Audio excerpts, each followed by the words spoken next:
Greetings, my friends. Sorry, did that intro throw you off? Hey guys, welcome back. Is that better? Welcome to the 5th episode of our foray into Halo MCC mods. Quite possibly, in fact, the final Reach exclusive episode. And so, to mark this special occasion, I prepared a delightfully delectable mod menu for you today, ranging from, and yes, you read that right, the Banished and Silent Shadow in Reach, to Extinction, a mode very similar to Bungie's cut Global War prototype, and one of the comfiest mods you'll ever see. The link to download all of these mods can be found in the description as per usual, but yeah, let's waste no more time and begin today's feast. The first item on today's delectable menu is quite honestly a long time coming. We've dabbled with things like it, but this, my friends, is about as close to the real deal as we're gonna get for a long time. Welcome to Cursed Halo Reach by Dr. K. Steele, Dirk Steele, DRK Steele, one of the above. Much like the original Cursed Halo mod, just about every aspect of Reach's sandbox has been, modified. Tainted, I should say, creating something that can only be described as a complete and utter mess. The carnage that ensues when you put the weapons to use is one thing, but when you start fighting hordes and hordes of enemies, all of whom are armed with quite literally game-breaking cursed weapons, the carnage is well and truly ramped up to 11. Some weapons are blessed, in fact, to make them more effective. Too effective, you could say. Even for a Spartan 3, trained so highly in weaponry of all origins, some of these are just too powerful. It's very clear that none of these weapons, which seem to have been blessed by the precursors themselves, were never meant to be wielded, let alone fired by any mortal man, super soldier or not. If any of these tools of destruction were used during the Human Covenant War, then, whew, boy, the result of that conflict would have been radically different. Not only would the Covenant, Flood, and the remaining Foreigner entities have suffered utter annihilation, but humanity would have been wiped out as well. You know, in hindsight, it's probably for the best that they weren't used. And then, on the flip side, we have weapons that are cursed to the point of uselessness, or in some cases, just utter humiliation in the eyes of their former selves. When I think of weapons that have been ruined, just completely destroyed by this mod, two instantly come to mind. The first is the sniper, or as it's now called, the chode. Poor thing. It's now incapable of shooting beyond 5 feet and has been compressed down into almost a square, which, you know, completely defeats its purpose. And the Magnum, well, I think the Magnum quite honestly speaks for itself. The Calibri of 2552, ladies and gentlemen. But then, there's the Cursed Armor abilities, something entirely unique to Reach's version of the Cursed Cinematic Universe. As if the gameplay of the concussion rifle wasn't already enough, Evade makes your screen shake uncontrollably. Sprint is infinite, but your Spartan dies from a heart attack the second that you stop. Drop shield drops a shield. Literally. You're too heavy for jetpacks to even work. Armor lock just straight up doesn't work, which, you know, to be fair, is more blessed than cursed. And hologram spawns you an adoring fan who will follow you around no matter what. And I will say, it's a little bit less annoying than the last adoring fan that we're all used to, which is also a bonus. Although, unfortunately, as far as I can tell, there's no really high mountain to kick this one off. A shame, but, you know, what are you gonna do? All in all, Cursed Halo Reach isn't quite on the same level as Cursed Halo. That said though, it carries the sort of cursed philosophy forwards, creating a weapon and armor ability sandbox that's sure to ruin your day and leave you with an extreme sense of confusion. A combination of emotions which, quite honestly, I think you expect from a cursed mod.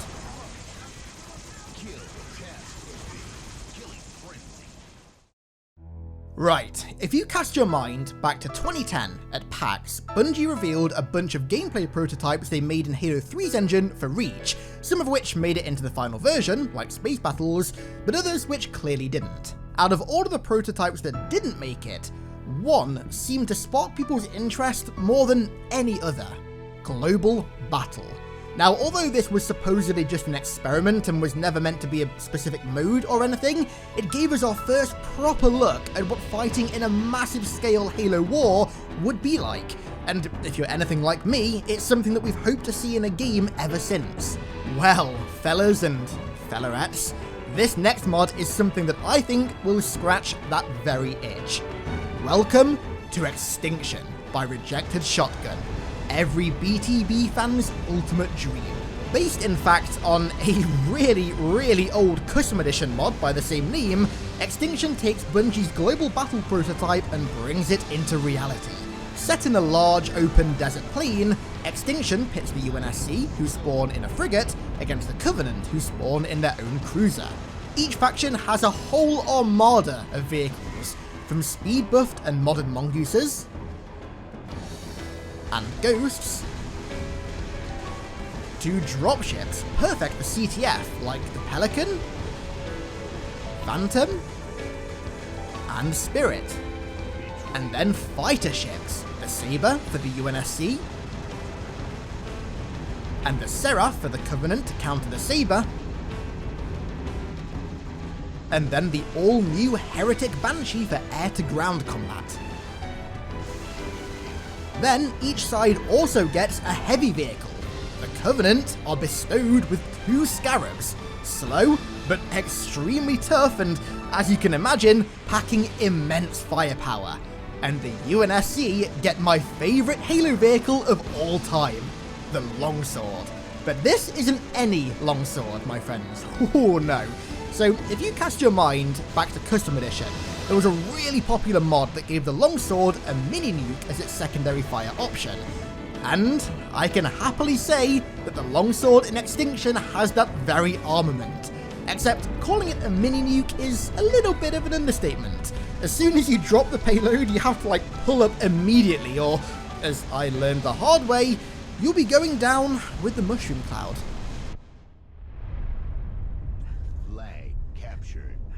But when it comes to nukes, the Longsword isn't all.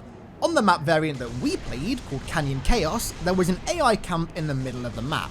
A foreigner structure, guarded by elite field marshals, grunts, and high-powered shade turrets.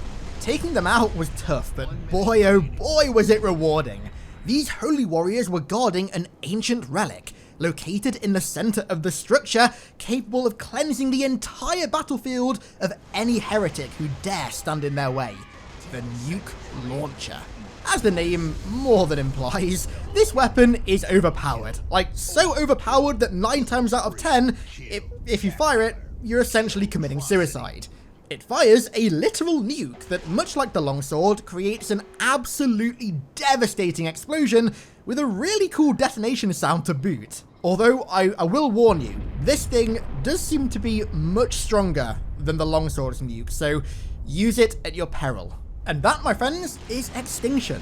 Oh, actually, one more thing that I forgot to mention is that this map and game mode are totally forgeable. You can play them on any game mode you like, and the forge mode for it even comes with custom forge pieces. So you can truly have your imagination run wild. Massive props to Rejected Shotgun for making this, and also for going the extra mile with the forge pieces as well. Definitely make sure you give this mod a try. Right, so I'll warn you. This next mod involves one of ONI's highest classified and most experimental projects in the history of the organisation, and I share this with you in faith of great confidentiality. Weaponized Moas. These things are extremely dangerous, and you need to keep your senses on high alert at all times when near them. And luckily for you, Raycon are sponsoring today's video to ensure that no Moa can ever get the drop on you. Raycon earbuds are the go-to for ONI's Moa riders. Why? A plethora of reasons. They offer extremely high quality audio, are about as discreet as earbuds could ever be, provide superior comfort, and at the same time are incredibly stylish, because looking stylish on the back of a Moa is peak priority. And on top of all of this, they start at around half the price of premium wireless earbuds while sounding just as good. If you're in the market for some new top tier earbuds, then consider getting some Raycons by going to buyraycon.com/HiddenXperia for 15% off your first order. Your boy can personally recommend the E25s, their latest model, my earbud of choice for long mower rides, thanks to not only their peak comfort, but also their 6 hours of playtime before needing to recharge. So be sure to pick up some Raycons from buyraycon.com/HiddenXperia for 15% off your first order. Right, so before we take a look at Oni's latest and greatest super weapon, you first need to be briefed on the history of Oni's MOA project. In the later years of the Human Covenant War, it was becoming hauntingly clear that the UNSC were cruising towards a total defeat, and humanity towards total annihilation. No prototype experimental weaponry Oni had developed thus far had put a dent in the alien force. Prototype mech suits, soldier bio-augmentation, genius maneuvers in ship combat, Project Mjolnir. It was all failing, and they were running out of time. So, in an act of sheer desperation, the top brass at Oni decided to look back into the past in search of a piece of technology, a battle tactic, or something that had been long forgotten that would put a stop to the Covenant. And what they found saved humanity from the brink of extinction. During a lunch break, they decided to stick on an ancient movie, but one that well and truly stood the test of time. The Lord of the Rings, The Return of the King. And then, it hit them. Why hadn't they thought of this before? The Rohirrim, the Horse Lords of Rohan, proved an unstoppable force against the armies of both Isengard and Mordor. Their speed, lethality, and number were simply too efficient a combination to be stopped, and that was exactly what the UNSC needed to ensure its survival. And so, after months of grueling training, 20 plus hours a day on the colony world of Reach, a select few members of Project Chrysanthemum became the Moa Lords, learning to ride the Moa, an emu-like species native to Reach in extremely large numbers, into battle. And from that moment on, the course of human history was altered. It was clear from even the earliest alpha test that Project Australian Fear, as it was known, would be a resounding success. The speed and agility of the Moa, combined with the resilience and lethality of the Spartan, proved, just like the Rohirrim, to be an utterly unstoppable force. Covenant hordes cower in fear, as this dynamic duo hurtled towards them at light speed, bringing with them a hail of bullets and grenades. If any are lucky enough to survive the initial strafe run, then, again, taking inspiration from the immense skill of the Horse Lords, the Spartan simply leans off the side of his steed and melees the stragglers, wielding his rifle like the finest Rohan blade. But that isn't all they excel at. These Moa riders also excel in operations requiring extreme endurance, their legs capable of matching the speed of a sprinting Spartan 3, pumped full of adrenaline and other performance-enhancing chemicals, and even, in some rarer cases, their towering profiles are used in intimidation tactics. A wise man once said that if he was any better, he'd be a Spartan. Well, if that Spartan was any better, truly, he'd be a Moa rider. Okay, so today's penultimate mod is hands down one of my top 3 favourite of all time, if not actually my favourite of all time. This mod is Elite Campaign. Now, we've covered a version of this mod before, way back in the second mod showcase, but compared to what we're covering today, that version may as well have been like a pre-alpha. Quite honestly, I don't even know where to begin. There is no way I can cover everything in this mod in this video, or we're going to be here till the Covenant invade. So I guess let's start with the obvious. It's a total campaign overhaul in which almost every mission is changed in some way.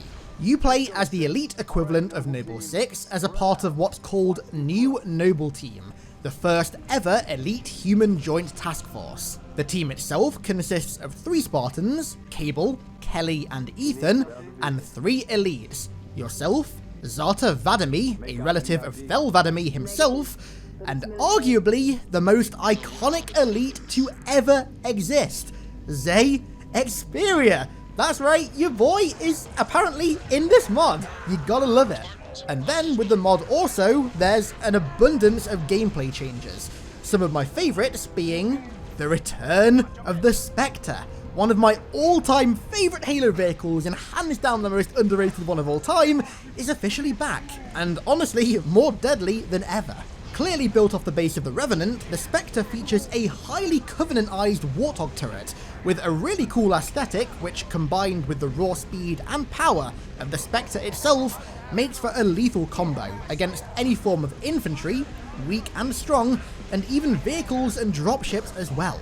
The Ghost has been made, well, a little bit more ghostly, with an active camouflage looking effect on the body and a new set of cannons as well, swapping out the traditional plasma cannons for a set of focus beam turrets. But honestly, those changes are small potatoes compared to what is, without a shadow of a doubt, the best change that this mod makes. And that is the joint Banished and Silent Shadow invasion of New Alexandria. And no, I'm not kidding. Cable Instinct has really gone all out with this.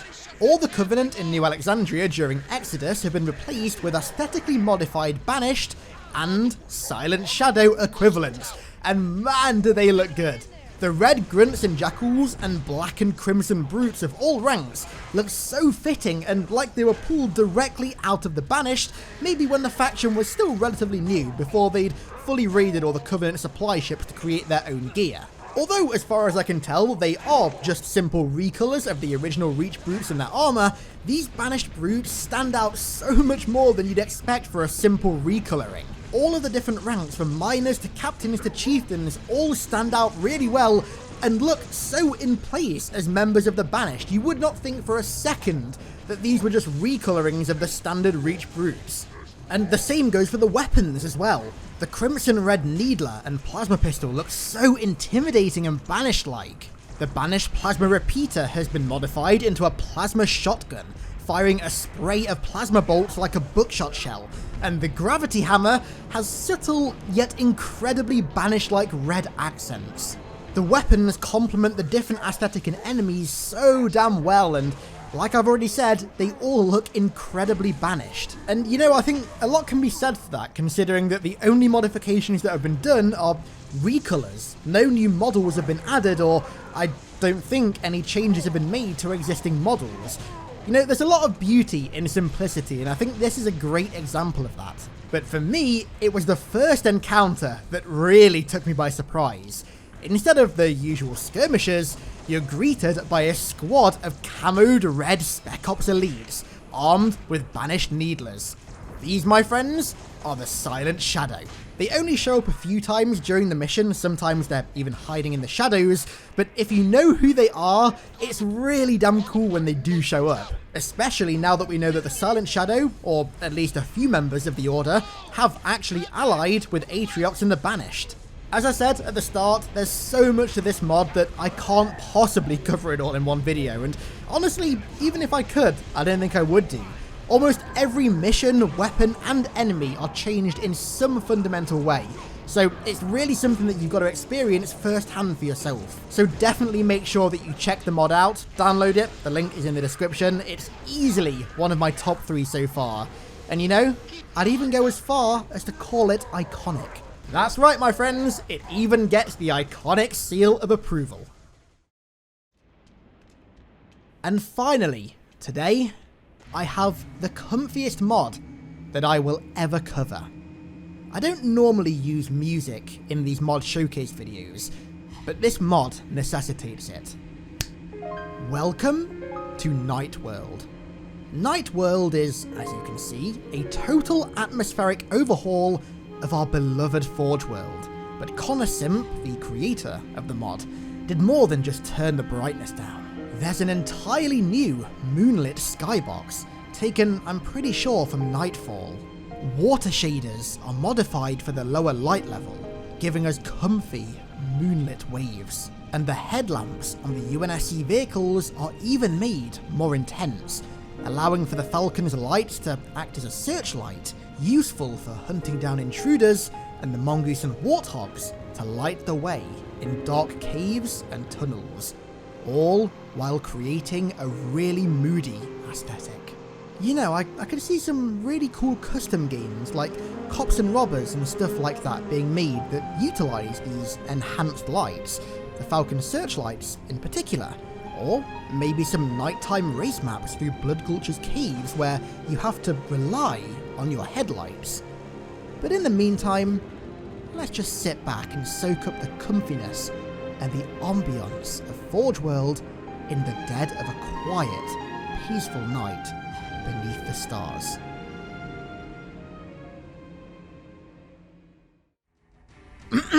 Okay, taking the comfy voice off for a second, that just about does it for today's mods. Thank you to Raycon for sponsoring this video, and thank you to all the mod creators for making some pretty damn iconic mods, if I do say so myself. Don't forget, if you want to try any of them out, the download links are all in the description. Like I said at the start, this is probably going to be the last Reach-only mod video. The next one will more than likely feature Combat Evolved mods as well, which is pretty exciting. I already have a few classic ones bookmarked that I've wanted to cover for a while, and if you have any recommendations for any Combat Evolved mods, then feel free to leave them down below in the comments. So, I want to give a massive thank you to Bradley Soul for becoming a new Primordial over on Ye Olde Patreon, as well as, of course, everyone else who continues to support me over there, and thank you all so much for watching, I really do appreciate it, and I'll catch you all in the next one.